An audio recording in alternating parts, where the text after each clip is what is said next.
Alhamdulillah, tsumma alhamdulillah. Senantiasa kita banyak bersyukur kepada Allah Subhanahu wa taala atas segala limpahan nikmat, limpahan anugerah yang telah Allah berikan kepada kita semuanya. Mudah-mudahan Allah sempurnakan dengan nikmat batin buat kita semuanya.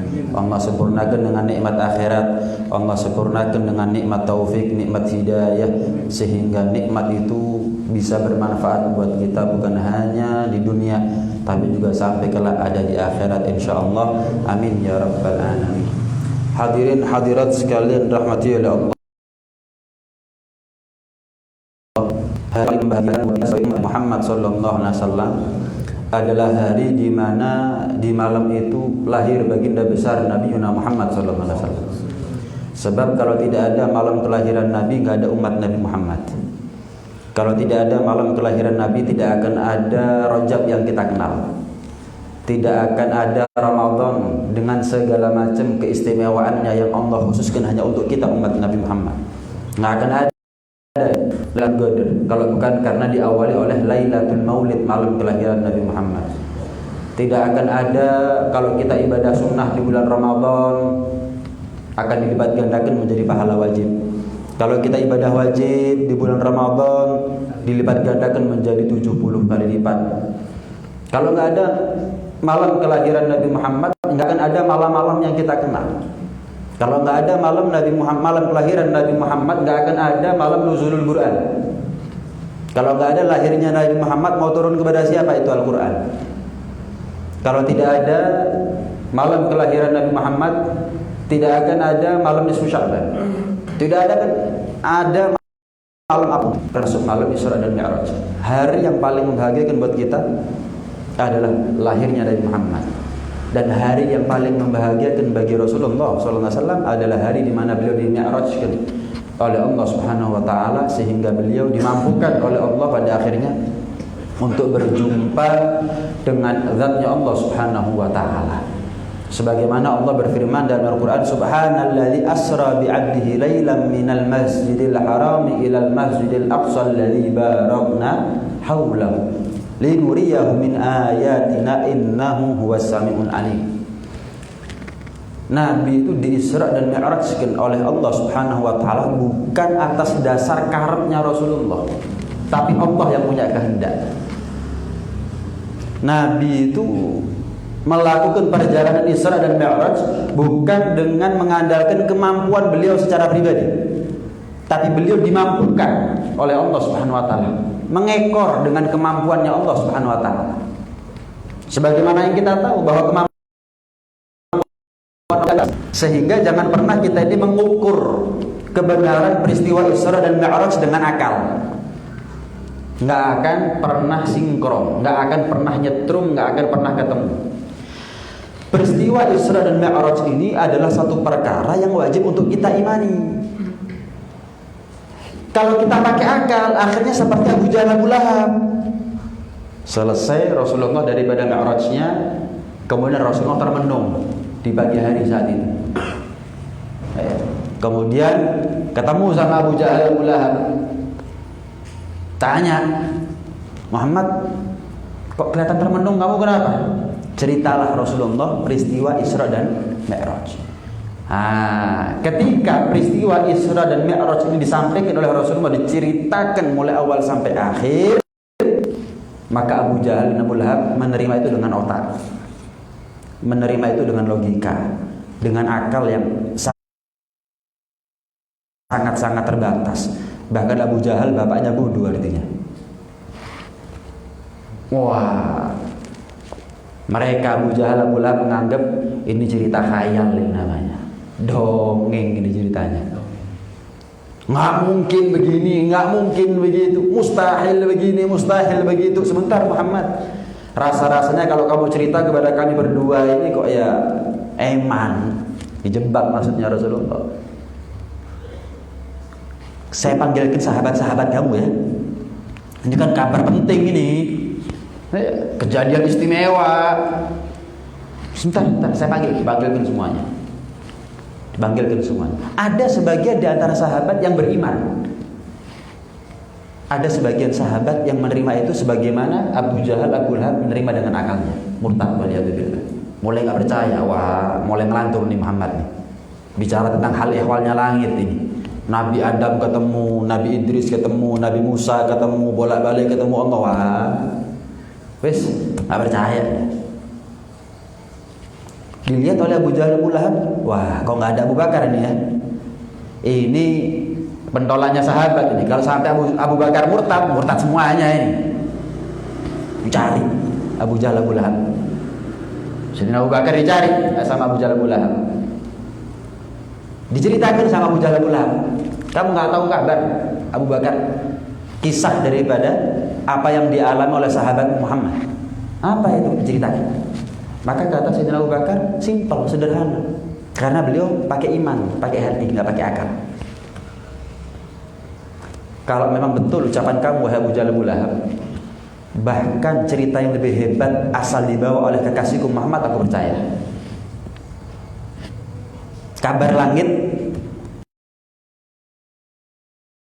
yang diceritakan Nabi Muhammad, yang bawa kabar Abu Jahal Abu Lahab, misalnya kan, kalau betul ucapan kamu bahwa itu memang betul daripada kekasihku Muhammad, bahkan lebih hebat daripada ini kabar langit, aku percaya.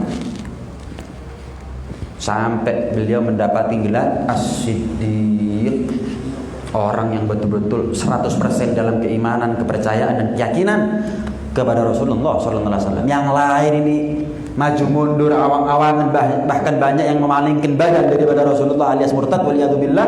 Sayyidina Abu Bakar Siddiq nggak pakai ketemu Rasulullah, nggak pakai ketemu Rasulullah, langsung la usaddiqan. Nah, aku pasti niscaya jaminan dariku, aku bersumpah aku tidak akan mendustakan kabar apapun yang dibawa oleh kekasihku Muhammad sallallahu alaihi wasallam. Nah, kita sekarang mau pakai caranya Abu Jahal Abu Lahab atau mau pakai caranya Abu Bakar Siddiq, itu aja.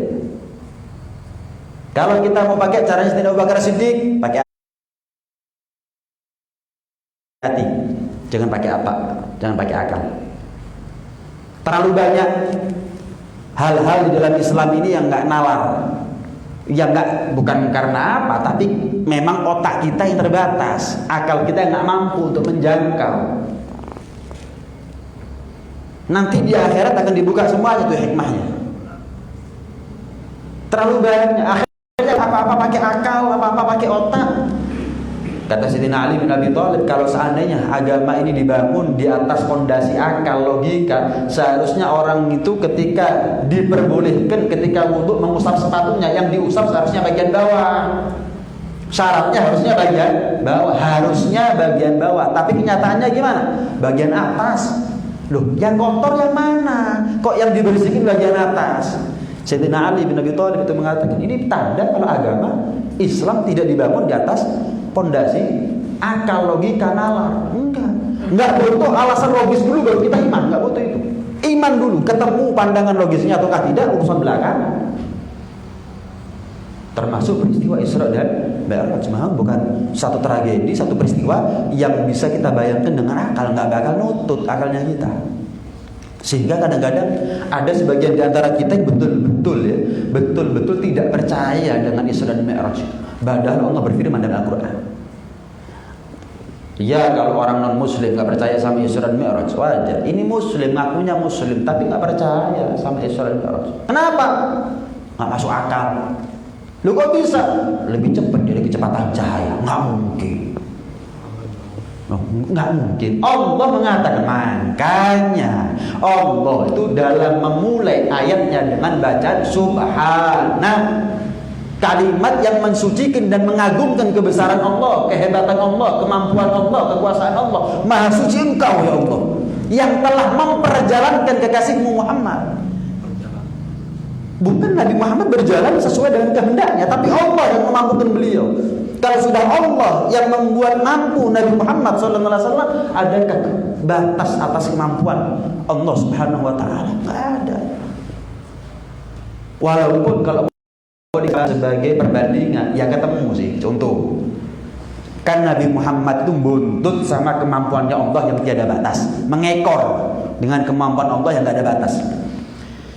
Kira-kira masuk akal enggak? Semut berangkat pagi ke Jakarta, malam sudah di Malang. Masuk akal kira-kira. Semut ketemu sama semut yang lain. Semut. Saya tadi pagi berangkat ke Jakarta. Terus sekarang sudah di Malang. Wah, edan. Nah, langsung ya edan ya. Oh, gendeng ya semut itu. Oh, nggak beres. Oh, nggak cangkep nih. Kata semut yang cerita, bukan saya ke Jakarta, balik lagi ke Malang, berangkat pagi, pulang malam, atas dasar kemampuan saya pribadi. Terus maksudnya kamu gimana? Saya buntut ekor, ikut sama manusia naik pesawat. Jam 7 berangkat, nyampe Jakarta misalkan jam 9, jam 3 pulang, nyampe sini malam. Oh alah, yuk kasih edan lek ngono. Loh kan? Loh sama. Allah itu berfirman, bukan Nabi Muhammad itu berjalan dengan kehendaknya sendiri. Asra bi abdi. Asra itu kalimat yang kalau kita belajar ilmu nahwu muta'addi, butuh kepada objek. Subjeknya asra ini Allah. Yang menjadi pelaku itu adalah Allah. Yang memperjalankan Nabi Muhammad itu adalah Allah. Sementara Nabi Muhammad hanya menjadi objek untuk diperjalankan oleh Allah Subhanahu wa taala. Makanya belajar itu zaman dari terjemahan. Salah pakai terjemahan, ujung-ujungnya pakai otak, enggak ketemu. Al-Qur'an. Makanya ulama dulu nih, ulama klasik berpendapat haram hukumnya menerjemahkan Al-Qur'an. Karena beda jauh. Kan Allah itu memilih Al-Quran dengan bahasa Arab itu ada maksud. Sehingga ketika diterjemahkan kepada selain bahasa Arab, orang yang memahami bisa rancu akhirnya. Dulu ulama klasik berpendapat haram. Walaupun akhirnya ulama kontemporer banyak yang berpendapat boleh demi maslahat. Cuman belajar Al-Quran, memahami isi kandungan makna daripada ayat-ayat Al-Quran, tetap nggak bisa mengandalkan terjemahan. Tetap itu menerjemahkannya boleh, tapi berpatokan kepada terjemahan nggak boleh. Nggak ketemu soalnya antara bahasa Arab sama bahasa Indonesia itu nggak ketemu, nggak mungkin. Termasuk kalimat asra bi'abdi, Allah yang memperjalankan. Nah kalau sudah Allah yang memperjalankan, terus apa yang memprotes? Kok iso Allah masa begitu? Mana mungkin Allah begitu? Mustahil ya Allah. Wah, kamu lebih hebat daripada Allah berarti. Kenapa kamu jadi juminya Allah? Nggak begitu. Lihat Sayyidina Abu Bakar Siddiq radhiyallahu ta'ala anhu, langsung pakai hati. Iman ketemu akal, nggak ketemu. Iman itu ketemunya pakai hati, baru ketemu. Begitu. Ini yang pertama. Yang kedua, tentunya peristiwa Isra dan Mi'raj ini kan panjang ya ceritanya. Hadisnya aja udah panjang. Tentunya banyak hikmah yang bisa dikulik dari peristiwa Isra dan Mi'raj. Banyak hal yang bisa kita ambil sebagai pelajaran. Salah satu tujuan Allah mengisra dan Mi'rajkan Rasulullah SAW itu adalah Allah ingin memuliakan Rasulullah lebih daripada nabi-nabi yang lain. Nabi Sulaiman punya kendaraan yang namanya angin. Ghuduwwaha syahrun wa rawahuha syahrun. Anginnya Nabi Sulaiman sebagai kendaraan beliau itu kalau mau dipakai keliling dunia cukup waktu 2 bulan. Cukup waktu 2 bulan. Keliling dunia, benar-benar keliling dunia ini. Karena ada orang sekarang keliling dunia, kadang-kadang nggak pernah sampai Saujajar. Ngomongnya keliling dunia, tapi nggak pernah sampai Saujajar. Sampai malam itu nggak pernah. Ini enggak. Seandainya Nabi Sulaiman mau keliling dunia, tidak ada sejengkal tanah pun kecuali Nabi Sulaiman pernah sampai ada di situ. Maka kendaraan angin itu cukup waktu 2 bulan ke PPI. Nah kalau Rasulullah ketika Mi'raj gimana? Buruk, merem melek hilang seguro. Sejauh mata memandang sekali kepak sayapnya buruk. Sedemikian jauh jarak tempuhnya. Kalau anginnya Nabi Sulaiman hanya untuk keliling dunia misalkan, lah buruk. Langit pertama, langit kedua, langit ketiga, langit keempat, langit kelima, 6, 7, surga, neraka dan seterusnya. Nabi Sulaiman, Nabi Idris dimuliakan oleh Allah. Enggak ada nabi yang enggak dimuliakan. Wa rafa'nahu makanan 'aliyya. Kami Allah menempatkan Idris ada di tempat yang tinggi. Khilaf di antara ulama. Ada yang berpendapat Nabi Idris di langit ke-4. Ada yang berpendapat di langit ke-6. Ada yang bilang ulama langit ke-7. Bahkan ada yang bilang masuk ke dalam surga. Pura-pura ketinggalan sandalnya. Kalau kita kembali ke hadis Mi'rajnya, Rasulullah ketemu sama Nabi Idris di langit ke-6. Banyak riwayat, banyak versi saat itu. Mau langit ke-4, mau langit ke-6, mau langit ke-7, mau bahkan surga sekalipun, itu semuanya adalah tempat yang pernah Nabi Muhammad sampai ke situ. Langit ke-4 Nabi Muhammad sampai, langit ke-6, langit ke-7 surga dikelilingi sama Rasulullah. Tapi yang pernah sampai Sidratul Muntaha siapa? Wa huwa bil ufuqil a'la. Thumma dana fatadalla fakana qaba qausaini aw adna fa auha ila 'abdihi ma auha maka sallallahu alaihi wa alihi wasallam. Siapa yang pernah sampai Sidratul Muntaha? Jibril enggak berani melancangi, kopong Jibril. Enggak berani Jibril. Nabi Idris enggak pernah sampai Sidratul Muntaha. Masuk surga aja itu untung-untungan sudah. Nabi Musa dan Nabi yang diajak bicara oleh Allah ada di Bukit Tursina. Wa kallama Allah Musa taklima, diajak ngomong, bermukalamah. Karena Nabi Musa itu punya kedudukan yang luar biasa. Salah satu nabi yang banyak ceritanya di dalam Al-Qur'an itu Nabi Musa, salah satunya. Kenapa? Kedudukan itu juga menunjukkan kedudukan Nabi Musa di sisi Allah dekat. Sampai Allah itu Al-Qur'an ini bukan Taurat, bukan Zabur. Perintahnya Nabi Musa alaihissalam menunjukkan kedekatan antara Nabi Musa dengan Allah Subhanahu wa taala. Nabi Musa ketika sampai ada di Bukit Tursina, wattini wazzaitun wa turi sinin. Turi sinin itu adalah Tur Saina. Bukit Tursina. Diajak bicara oleh Allah Subhanahu wa taala. Enggak puas Nabi Musa, namanya diajak ngomong sama raja ibaratnya. Ya kepengin ketemu. Maka Nabi Musa minta, Rabbi arini anzur ilaik, ya Allah tampakin datmu agar aku ini bisa mandang datmu. Apa jawaban Allah Subhanahu wa taala? Gala lantaran sekali-kali pun kamu enggak akan pernah bisa mandang aku wahai Musa selama kamu di dunia. Walakin anzur ila jabal, tapi cukup bagi kamu sebagai indikator, sebagai tanda petunjuk apakah kamu pantas untuk ketemu sama aku sekarang ataukah tidak. Lihat gunung yang menjauh dari sana. Walakin anzur ila jabal fa in istaqarra makanahu fa sawfa tarani. Kalau aku sudah mulai menampakkan zatku antara kita dengan Allah, antara Nabi Musa dengan Allah, satu punya 70.000 hijab. Ini bahasa ya, jangan dibayangkan. Punya 70.000 hijab. Allah baru membuka satu hijabnya dari 70.000 hijab. Gunung itu faja'alahu dakka wa kharra Musa sa'iqan. Luluh lantak. Gunung itu meledak. Ada banjir gunung kokoh. Ada puting beliung, gunung kokoh. Ada tsunami, gunung kuat. Tapi baru Allah membuka hijabnya satu saja, meledak itu gunung. Kaget Nabi Musa. Fakharra Musa sa'iqa, Pak semaput Nabi Musa. Pingsan. Sadar, tegur sama Allah. Musa, bukankah aku sudah pilih kamu menjadi nabi yang begini, menjadi nabi yang begitu? Aku berikan kepada kamu keistimewaan ini dan itu, ini dan itu. Wa kum minasyakirin, jadilah kamu ini nabi yang bersyukur, orang yang bersyukur. Cukup, kami cukup sampai di sini. Artinya Nabi Musa bukan nabi yang terpilih untuk ketemu sama Allah Subhanahu wa taala saat itu. Nanti kalau di surga, jangankan para nabi, kita juga ketemu insyaallah sama Allah Subhanahu wa taala. Bukan enggak terpilih. Nabi Musa minta, enggak dikasih oleh Allah. Minta ketemu. Rasulullah enggak pakai minta. Undang sama Allah Subhanahu wa taala, diundang sama Allah Subhanahu wa taala. Kan peristiwa Isra dan Mi'raj itu sebagian ulama berpendapat terjadi di tahun duka bagi Rasulullah. Tahun duka. Meninggal Siti Khadijah, meninggal Sayyidina Abu Thalib, paman Rasulullah SAW. Meninggal dua orang yang setia, korban apapun siap.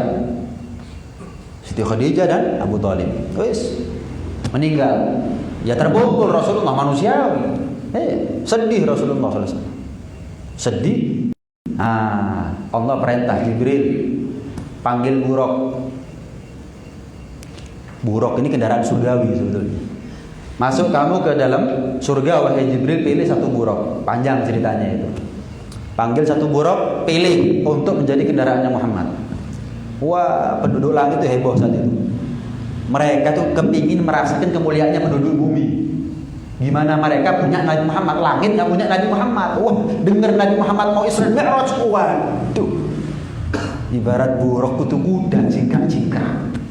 Saking senengi, satu buraq yang kepilih ini, wah lebih seneng daripada buraq yang lain. Itu jingkrak-jingkrak karena cepat, nggak sadar jingkrak-jingkrak di depan Nabi Muhammad. Masih obat, saking senengnya, tapi nggak sadar dia. Apa namanya itu ya? Kadung seneng sampai lali sama keadaan.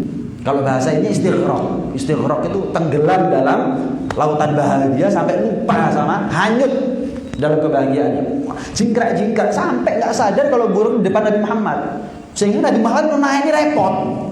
Teblek sama Jibril, buruk melek kon, arep sapa kon? Kaget. Waduh. Dalam kitab dikatakan buruk itu sampai keringetan.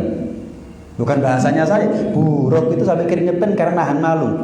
Nggak pernah ketemu Nabi Muhammad, dipilih untuk ketemu sama Nabi Muhammad, sekalinya ketemu lah kok kurang ajar seperti ini. Waduh, isi malu, nggak enak. Maka dilus sama Rasulullah, diusaha. Nggak apa-apa. Singkat cerita, naik Rasulullah Sallallahu Alaihi Wasallam. Lihat, Nabi Musa minta, Rasulullah nggak pakai minta. Allah yang ingin menghibur Rasulullah Sallallahu Alaihi Wasallam. Tahun duka tidak menjadi tahun duka bagi Rasulullah, tapi menjadi tahun yang paling membahagiakan bagi Rasulullah. Kenapa? Hanya di tahun itu Rasulullah Mi'raj, nggak ada lagi. Pertama dan terakhir, beliau di Mi'rajkan oleh Allah Subhanahu wa taala. Lihat bagaimana keutamaan yang dimiliki oleh Rasulullah dibandingkan dengan para nabi yang lain. Nah, bicara tentang bagaimana Rasulullah SAW ketika diberi perintah oleh Allah untuk melaksanakan sholat. Awal mulanya kan 50 waktu ya. 50 waktu, bukan 50 rakaat. Kita ini 5 waktu 17 rakaat. Lah gimana kalau 50 waktu? Tapi karena memang dasarnya Rasulullah itu orangnya akhlak, sopan. Diperintah 50 orang. Sekarang saya mau tanya, siapa yang lebih kenal tentang kita? Nabi Muhammad atau Allah? Allah ya. Sekenal-kenalnya Nabi Muhammad kepada kita, lebih kenal Allah kepada kita. Sejeru-jerunya cintanya Rasulullah kepada kita, lebih jeru cintanya Allah kepada kita, jelas. Nggak boleh murtad kalau kita Rasulullah lebih sayang. Nggak boleh. Rasulullah lebih kenal sama kita daripada Allah, ya nggak boleh. Tetap. Sehingga Rasulullah SAW berpikir 50 waktu ya sudah. Satu, sopan di depan Rasulullah, di depan Allah Subhanahu wa taala, nggak mau nawar.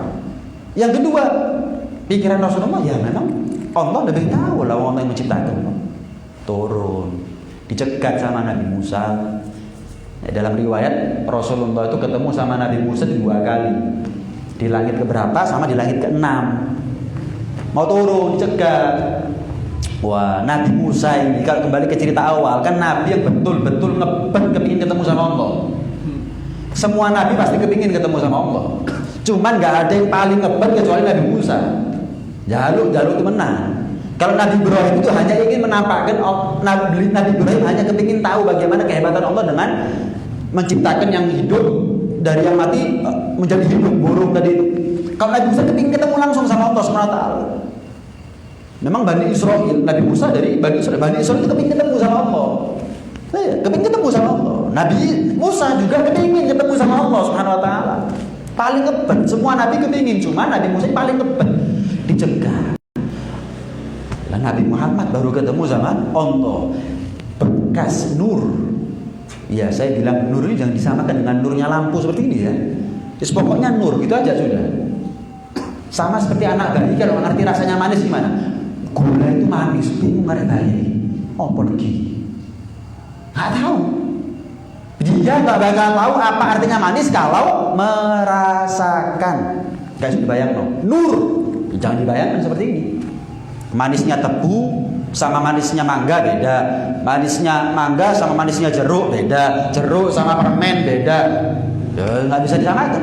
Nur ya banyak, cuma jangan samakan seperti lampu begini. Pokoknya nur. Nabi Muhammad itu ketika turun sampai ketemu sama Nabi Musa di langit ke-6, nurnya itu masih bekas nurnya Allah. Senang Nabi Musa. Ibarat kalau nggak bisa ketemu langsung sama Allah, ya ketemu sama nurnya. Wah, ini Muhammad kalau turun nggak balik. Ini disebutkan dalam Hasyiah As-Sawi, bukan pakai otak. Nah, bukan pakai akalnya saya ini. Gaduk-gaduk no itu kan. Di Hasyiah As-Sawi, hasyiahnya tafsir Al-Jalalain. Disebutkan di situ Nabi Musa hanya memanfaatkan kesempatan. Aji mumpung Nabi Muhammad SAW ada di langit. Ini kalau turun maris. Nggak ketemu lagi kecuali nanti di surga. Maka diambillah kesempatan. Tanya basa-basi Nabi Musa gimana ini dan itu, tanya. Terus gimana? Kenapa sholat? Berapa rakaat? Berapa waktu? 50 waktu. Muhammad kata Nabi Musa. Umatku ini lebih kekar daripada umatmu. 50 waktu banyak ninggalkan. Nah, gimana umatmu 50 waktu? Sanggup tak kira-kira umatmu ini? Terus gimana Musa? Coba minta keringanan kepada Allah Subhanahu wa taala. Nabi Muhammad mendapatkan opsi, mendapatkan usulan dari Nabi sekelas Nabi Musa, yang mana Nabi Muhammad tahu sama Nabi Musa ini. Seperti saya bilang tadi itu, betapa cintanya Allah kepada Nabi Musa. Wah, ibarat kita ini ketemu raja dicegat ajudan, ojo kesusu mulai kan, balik ke mana yang mlebu. Lu gak apa-apa. Oh, balik kita. Ini di Hasyiah As-Sawi dikatakan begitu. Jadi sama-sama saling memanfaatkan. Sebetulnya Nabi Musa memanfaatkan kesempatan ketemu Nabi Muhammad setelah ketemu Nabi Muhammad. Lu kalau memang dapat usulan dari Nabi sekelas Nabi Musa untuk bisa balik, ya berarti saya masih ada kemungkinan untuk balik. Masalah keringanan sholat itu dapat atau enggak sih, penting balik di sini. Lalu ketemu sama kekasih kok. Allah ketemu sama Nabi Muhammad. Wah, mumpung berangkat. Jadi Nabi Muhammad aji mumpung, Nabi Musa juga aji mumpung. Balik. Ya sudah Muhammad, kalau gitu 45 waktu. Turun ketemu Nabi Musa. Berapa Muhammad? 45 waktu. Wah, apot ya. Sama-sama senengnya ini. Sebetulnya antara Nabi Musa dengan Nabi Muhammad sama-sama senengnya. Itu kata Nabi Musa, tidak aku melihat wajah Nabi Muhammad setelah berkali-kali dia berjumpa dengan Allah SWT kecuali tambah terang kuat. Tidak bisa diungkapkan dengan kata-kata sudah. Nyenengno. Wes. Buktinya apa? Ketika turun terakhir, gimana Muhammad? Dapat keringanan lagi? Saya dapat 5 bulan. Lu sini mau kata gak sholat belas aja. Sudah 5 ini. Tapi karena Nabi Musa itu kesenengan gitu loh. Ini kayak model mari, wes. Mari, kan eman Nabi Musa itu. Eman, balik omane cukup. Kata Allah, 5 waktu tapi rasanya 50 waktu. Saya malu sama Allah. Waktu pertama dari 50 ke 45, 45 ke 40, itu Allah cuman menyetujui saja. Ya. Tapi nggak bilang 5 rasa 50. Begitu terakhir, Muhammad ini 5, tapi rasa 50 waktu. Turun ketemu Nabi Musa suruh balik lagi. Waduh, ya saya kepingin ketemu sama Allah lagi, cuman lah Allah sudah ngasih penegasan ini 5 rasa 50 waktu. Ya wis cukup wis. Saya malu. Nabi Musa, teks hadisnya kan begitu. Saya malu Nabi Musa. Turun. Kok ada orang sekarang memaknai hadis seperti ini pakai akal. Masa Nabi Musa lebih kenal umatnya Nabi Muhammad daripada Nabi Muhammad sendiri? Yang pakai akal kan? Apa buktinya kalau dia ngomong pakai akal? Mana nak dalilnya? Kamu berpikir seperti itu kan pakai akalnya kamu. Mana dalilnya? Itu aja sudah. Bawa kitabnya yang mengatakan bahwa Nabi Musa itu seolah-olah menunjukkan lebih ngerti tentang umatnya daripada Nabi Muhammad. Sementara saya bicara pakai kitab Hasyiah As-Sawi. Dibuka hikmah itu oleh ulama. Kenapa kok Nabi Musa itu merintah Nabi Muhammad untuk ngenyang? Mosok ngajari kurang ajar. Termasuk kenapa? Apakah Nabi Musa lebih kenal umatnya Nabi Muhammad daripada Nabi Muhammad? Itu lama seorang sekelas kita kepikiran, ulama dulu nggak kepikiran dibongkar. Maksudnya itu begini loh. Lah kira-kira ilmu kita yang cetek seperti ini bisa bongkar hikmah di situ? Ngawur akhirnya. Buktinya apa? Ya tadi, nggak mungkin. Loh, nggak mungkin. Nabi Muhammad cerita ngomong nggak mungkin. Kisah Mi'raj ini perlu diragukan. Ya Allah. Saking si rahmat Gusti Pangeran. Iya, kenapa orang seperti ini betul-betul bahaya loh, nggak iman sama Isra dan Mi'raj itu. Nah, kalau sudah jelas-jelas putih dikatakan hitam ini bukan buta warna lagi ini namanya. Putih dikatakan hitam, maaf bukan buta warna lagi, maaf. Ya buta total ini namanya. Lah kalau dia sudah meragukan, apalagi nggak percaya sama peristiwa Isra dan Mi'raj, wah, bukan menyimpang lagi. Ibarat di depan jadi membelakangi sudah, bukan nyerong balik. Ya itu cara berpikirnya Abu Jahal Abu Lahab tadi itu. Nggak masuk akal, nggak logis. Orang seperti jangan kasih kesempatan untuk ngomong. Kalau orang seperti dikasih kesempatan untuk ngomong, kita nggak tahu pergerakan dia di belakang kita gimana. Hati-hati. Kita punya tanggung jawab ada di situ. Kalau sampai dia bergerak di belakang, ada yang simpati sama dia, ya mungkin ceramahnya dia netral-netral aja sekali waktu. Cuma simpati karena dia dapat kesempatan gitu. Akhirnya di belakang. Musuh dalam selimut, pencuri akidah akhirnya. Lah kita sebagai orang yang tahu kenapa diem? Hati-hati. Lah kalau dia enak, kenapa kita nggak enak gitu? Ya enak-enak aja. Kita ini dalam rangka melindungi akidah sesama umat muslim kok. Bukan karena apa? Itu lebih wajib. Jaga akidahnya orang muslim, saudara kita, lebih wajib daripada jaga perasaannya orang yang beda akidah sama kita. Itu lebih wajib. Allah wajibkan kepada kita sholat. Kalau Allah wajibkan kepada kita puasa, zakat, haji, maka Allah cukup jadikan malaikat Jibril alaihissalam sebagai kurir wahyu. Jibril sampaikan kepada Muhammad begini, sampaikan kepada Muhammad begini. Tapi untuk sholat enggak. Allah setting skenario, Allah panggil, Allah undang Rasulullah SAW untuk mendapat perintah pertama kali kewajiban sholat 5 waktu. Bukan Allah perintahkan Jibril untuk sampaikan. Pertama kali yang mendengar perintah itu adalah Rasulullah SAW. Sholat 5 waktu. Turun, sholat subuh. Ya, setelah peristiwa Isra dan Mi'raj, Jibril diperintah oleh Allah untuk ngajari caranya sholat. Yang dimaksud bagaimana? Kemudian sholat zuhur menjadi sholat yang pertama kali terang-terangan. Sholat yang pertama kali terang-terangan namanya zuhur, dari kalau bahasanya kita zahir, terang, jelas. Kalau zuhur cuman Rasulullah dengan Jibril dong. Setelah Rasulullah paham, diajari Jibril, baru nanti akhirnya pakai akal lagi. Jibril lebih ngerti daripada Muhammad berarti. Kamari-mari urusan ini. Masuk Nabi Muhammad diajari Jibril. Waduh, repot. Kadang-kadang memang ketemu kalau sama orang bodoh itu nggak bisa pakai dalil kadang-kadang. Iya. Kadang-kadang pakai tangan ya, kadang-kadang. Nggak guyon. Iya, soalnya ono aja. Lah kita ngomong pakai kitab, dia ngomong pakai akal, nggak ketemu akhirnya. Kita ngomong pakai hadisnya Nabi, dia ngomong nggak mungkin. Wis, sholat zuhur menjadi sholat yang pertama kali. Dan sholat ini adalah ibadah yang urgent. Saya mau tanya, antara sholat, puasa, zakat, dan haji, yang paling enteng yang mana? Puasa sama sholat sama puasa, lebih enteng mana? Sholat ya, jelas ya. Puasa 1 bulan, sholat menitan. Puasa sama zakat, jangan ngomong zakat fitrah. Bayangannya jangan zakat fitrah, gampang zakat fitrah. Zakat yang jutaan, yang miliaran, yang orang-orang ngentit semuanya ini loh, yang nggak bayar zakat itu akhirnya fuqara wal masakin di tengah jalan terlunta. Ayo, jenengan punya uang triliunan, tapi zakatnya miliaran, disuruh milih zakat apa sholat? Ayo kira-kira. Nah, lebih enteng? Zakat fitrah, gampang zakat fitrah.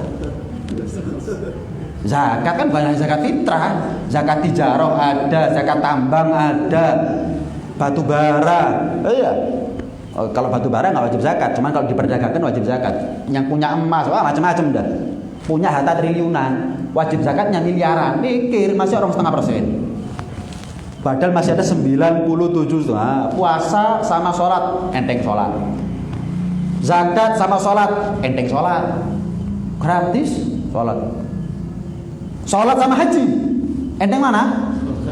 Tuh apalagi, ya bondo kesel mana haji. Pisah dari keluarga berbulan-bulan, resiko nyawa. Iya, sholat enteng sholat. Cuman pertanyaannya, kenapa sih? Kenapa kok sholat menjadi sholat? Awwalu ma yuhasabu bil abdu yaumil qiyamah sholat. Yang pertama kali Allah tanya nanti di akhirat adalah sholat. Bahkan paling entengnya ibadah sholat dibanding zakat, puasa dan haji. Kenapa kok sholat duluan? Kalau sudah sholatnya baik, yang lain baik. Kalau sudah sholatnya buruk, yang lain buruk. Kenapa? Lah sholat kalau sudah paling entengnya ibadah ditinggal, apalagi puasa, apalagi zakat, apalagi haji, paling entengnya ibadah ditinggal no. Ini jelas poso nih gak bakal kelakon, zakat nggak bakal ditunaikan, hajinya bakal kelalen, itu gak bakal. Sing enteng di sik takok. Tapi karena fungsi daripada sholat itu luas, sehingga ulama mengatakan paling afdolnya ibadah adalah sholat. Walaupun paling enteng, saking entengnya sholat, anaknya kita sholat bisa. Saking cepatnya sholat, kalau temennya kita sholat, misalnya ada teman kita yang lain rokokan, ini khatam 4 rakaat, yang ini separuh runte. Saking cepatnya sholat. Tapi karena fungsinya sholat lebih daripada fungsinya puasa, zakat dan haji, maka yang pertama kali ditanya oleh Allah Subhanahu Wa Taala adalah sholat. Paling enteng tapi paling penting. Paling enteng tapi paling penting. Nggak ada sahabat yang menganggap orang nggak puasa kafir, itu nggak ada. Orang yang nggak zakat kafir, orang nggak haji kafir, nggak ada. Selama mereka masih mengakui bahwa puasa wajib, zakat wajib, haji wajib, cuma mereka nggak puasa, nggak zakat, nggak haji, nggak ada sahabat yang mengatakan kafir, enggak. Tapi kalau ada orang, saya nggak sholat karena malas, karena sibuk, karena ini, karena itu, banyak sahabat yang berpendapat hukumnya orang seperti ini kafir. Siapa contohnya? Sayyidina Umar bin Khattab. Sayyidina Umar bin Khattab itu ketika subuh, kan beliau meninggal setelah ditikam oleh Abu Lu'lu'ah. Abu Lu'lu'ah di sholat subuh ditikam dari belakang 3 kali.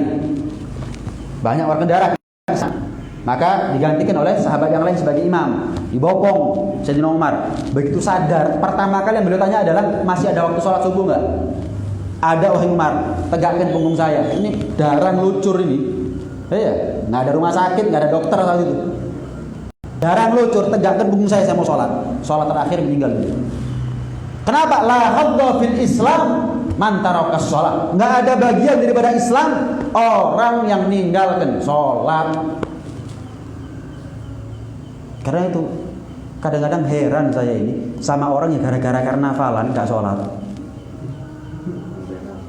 Lomba durung mesti menang, ngedol surga. Gara-gara bal-balan nggak sholat, timnya guru mesti menang, bayar tiket, mlebu neraka, bayar tiket dia mlebu neraka. Apa perlunya? Kondangan nih, kemanten anu Bib, ini kalau, aduh, make up saya Bib, nanti pakaian saya Bib, nanti ini lah itu, aduh, gak teko kondangan, gak popo, gak ngekei mangan kon, Allah yang ngasih makan kamu. Ya kok bingung ambek kondangan belani gak sholat yo opo cerita. Engko ae dikodok lho. Enak. Nabi itu ketika perang enggak pernah ngomong begitu. Perang nih, kok ae kodok. Aman, mari kodok. Enggak. Kalau ada orang boleh ninggalkan sholat secara sengaja, ya orang yang perang itu adalah orang yang paling pantas untuk enggak sholat secara sengaja. Enggak totoani nyowo. Belani agama. Nah kalau kondangan belani sapa? Bawa mana? Mlebu neraka. La haula wala quwwata illa billah.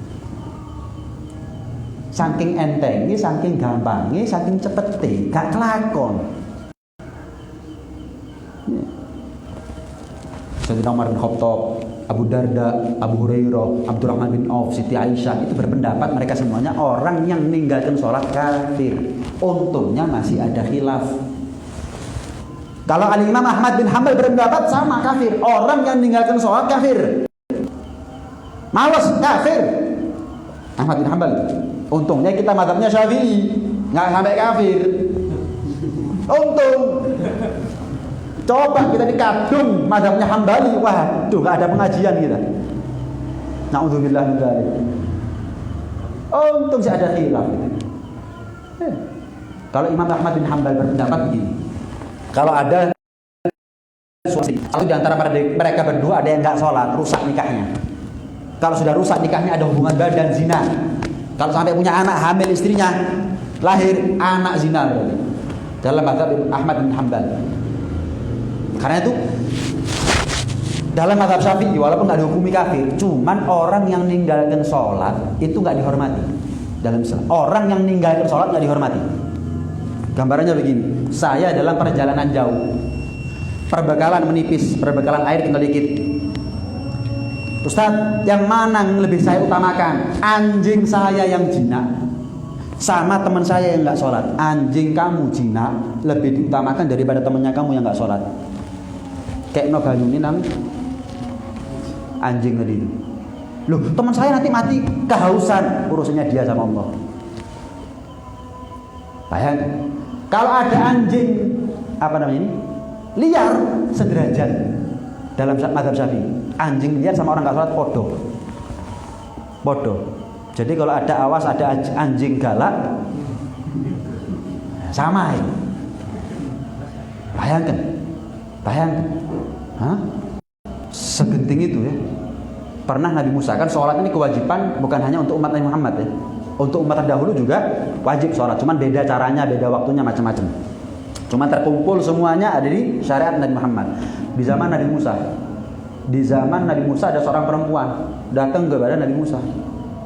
Nangis. Kenapa kamu? Berdosa saya Musa. Apa dosanya kamu? Saya zina, hamil, punya anak, tak patah ini anakku. Zina, hamil, melahirkan, tak patah ini anakku karena saya takut malu. Keluar kata Nabi Musa. Metuo. Loh, saya datang ke sini untuk minta ampun. Kok sih metuo di sini? Mumpung dorong, mudun iki laknat. Kamu yang enak. Kamu di rumahnya saya. Keluar, turun malaikat Jibril. Kenapa Musa kok kamu usir? Kenemenan Jibril. Ya, zina, hamil, lahir anaknya dipateni anaknya. Terus dia datang kepada kamu dalam keadaan juga anak nangis minta doa, minta tolong saya untuk datang kepada Allah Subhanahu wa taala. Ini artinya tawasul boleh ya. Tawasul boleh. Ini orang perempuan minta kepada Musa untuk minta kepada Allah Subhanahu wa taala. Terus kenapa nggak kamu doakan wahai Musa? Aku khawatir belum aku angkat tangan keburuan bala turun ke gede dosa soalnya. Saya khawatir yang lebih cepat adalah bala. Jadi keluarga aku semuanya, saya nggak ikut menikmati. Saya usir. Dungong kok keri urusannya. Kata Nabi Musa. Apa kata malaikat Jibril alaihissalam? Musa, asal kamu tahu ya, ada yang lebih parah daripada perempuan tersebut. Ada yang lebih kebacut, yang lebih kenemenan. Ada. Sahabat. Orang yang sekali saja tinggalkan sholat. Jadi kadang-kadang orang pelakor ini, tapi sih ngomong nggak sholat. Misal. Kadang-kadang kita ini melek sama aibnya orang, merem sama aibnya sendiri. Padahal ternyata aibnya dia di sisi Allah lebih fatal daripada aibnya orang. Tuh, kadang-kadang. Pernah ada seorang laki-laki punya adik perempuan, meninggal adik perempuannya dikubur sama saudara laki-lakinya ini. Kantong uangnya ibarat orang sekarang dompetnya jatuh, nggak terasa, cari nggak ketemu, waduh pasti jatuh di dalam, dibongkar, baru itu manjam dikubur, keluar api, telepon di gini, keluar api, kaget si kakak ini. Pulang tanya kepada ibunya, Bu, apa kelakuannya adik ini Bu? Bus, apa maksudnya kamu? Saya dari keluar api badal baru dikubur itu nganjam. Cerita ibunya, itu karena sebab adikmu dulu nunda sholat, sering melaksanakan sholat di luar waktunya. Subuh jam 8, sengaja, duhur waktunya asar, kuai kodok, ini maghrib nanti aja isya, wah nanti itu. Lah gimana keadaannya orang yang belas nggak sholat? Nauzubillah min dzalik. Tapi, ya masih ada kemungkinan buat orang itu yang sering meninggalkan sholat untuk sholat. Banyak sahabat dulu nggak pernah sholat, malah nyembah selain Allah. Jadi terima tobatnya oleh Allah.